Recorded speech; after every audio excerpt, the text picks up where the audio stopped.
Assalamu alaikum, barkanmu da wannan lokaci. Akwai wani update da yake ta yawo na Bybit, wani da suke ba da 2.5 USDT free idan aka yi wani tax. So shi ne muka ce bari mu yi bidiyo tunda akwai ɗan sauran lokaci a nuna wa mutane yadda abin yake. Za ku ga yana ta trending a group ana ta tutturawa. So da fari idan ka buɗe Bybit ɗinka kamar haka, ga guri nan da aka rubuta wannan reward hook ɗin nan. Za ku gan shi in ka shigo home ɗinka kamar haka, a waɗannan abubuwan za ku ga convert, invite da waye da waye. So ga na ukun nan, wannan reward hook ɗin, so nan mutum zai shiga. So in ka taɓa shi sai ka ɗan jira shi, in ya gama wannan sai ka yi ƙasa. Za ku ga abubuwa nan da yawa, to can ƙasa za ka yi. Gashi nan ina yi ƙasa. So za ku ga wannan na ukun nan ko na huɗu ne, wannan mai alamar hoton wannan matar. Gashi nan Bybit pay welcome airdrop. So shi ne gashi nan za ku ga ongoing, to ba a gama shi ba kenan, sai ka taɓa shi kamar haka. So ya danganta da network ɗinka, gashi nan za ku ga yana ɗan satin. So in ya gama zai buɗe kamar haka.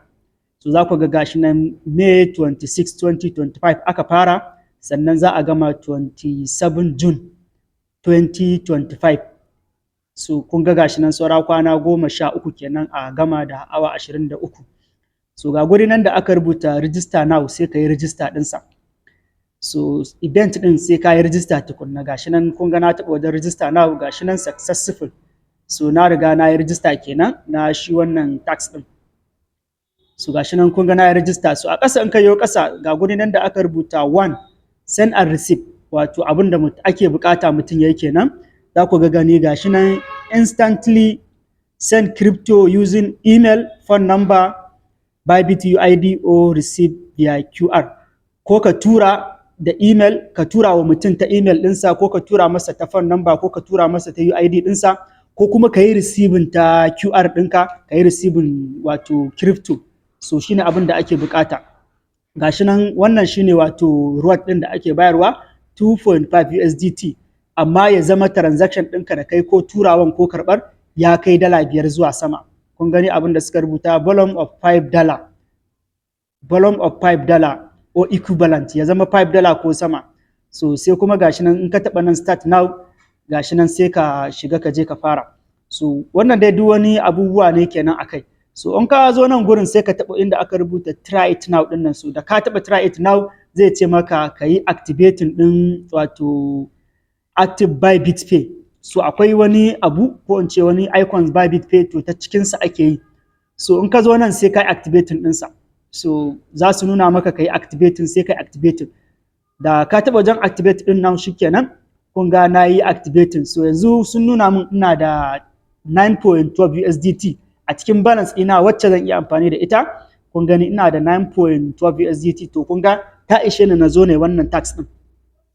Kun gani gashi nan akwai QR pay, shi na farko, ko ka yi receiving da QR ɗinka, amma ta nan gurin ta shi wannan abin da muka yi activating, kun ga ai daban yake, ko ka yi top up, ko ka yi sending, ko ka yi receiving, ko ka yi transfer, ko kuma give away. So duk abubuwan da ka yi dai a ta cikin nan gurin, to shine za ka samu wannan 2.5 USDT ɗin. So mu bari mu taɓa wannan send ɗin, wanda shine ya fi sauƙi. Ka samu wani da yake da Bybit ya turo ma email ɗinsa, ko ya turo ma phone number ɗinsa, ko ya turo maka UID ɗinsa. Kun ga su nan guda uku, sai ka tura masa USDT guda 5, 6, 7, duk dai zuwa yadda ya kamata, amma ya wuce 5. So daga nan sai ka samu damar shiga wannan wato event ɗin. So a misali ka zo ka yi activating kuma kana so ka yi, amma kuma ka riga ka fita. Kun ga na dawo baya yanzu, kun ga yanzu na dawo home. So idan kana so ka koma gurin, sai ka taɓa nan gurin da aka rubuta mu. So za ku ga items ɗin abubuwan da muke da su, wato product ɗinsu gashi nan duk sun fito.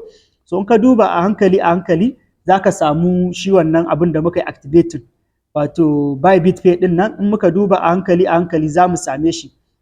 Kun ga gashi nan a nan gurin da aka rubuta finance ɗin nan, gashi nan kun gan shi nan Bybit pay, to shine muka yi activating ɗinsa. So in ma ka fita za ka iya dawowa ta cikinsa. Kun ga gashi nan kamar yadda muka shiga a ɗazun nan, kun ga gashi nan. So ta nan gurin za ka zo ka shiga ka yi wannan wato event ɗin, ko ka yi transfer, ko ka yi receiving, duk dai abin da kai a ciki. So wannan dai shine a takaice yadda ake yin wannan wato tax din na Bybit da ake samun $2.5 a kyauta. Allah ya ba mu sa, idan kun ji daɗin wannan bidiyo sai ku yi mana liking, ku yi mana subscribe.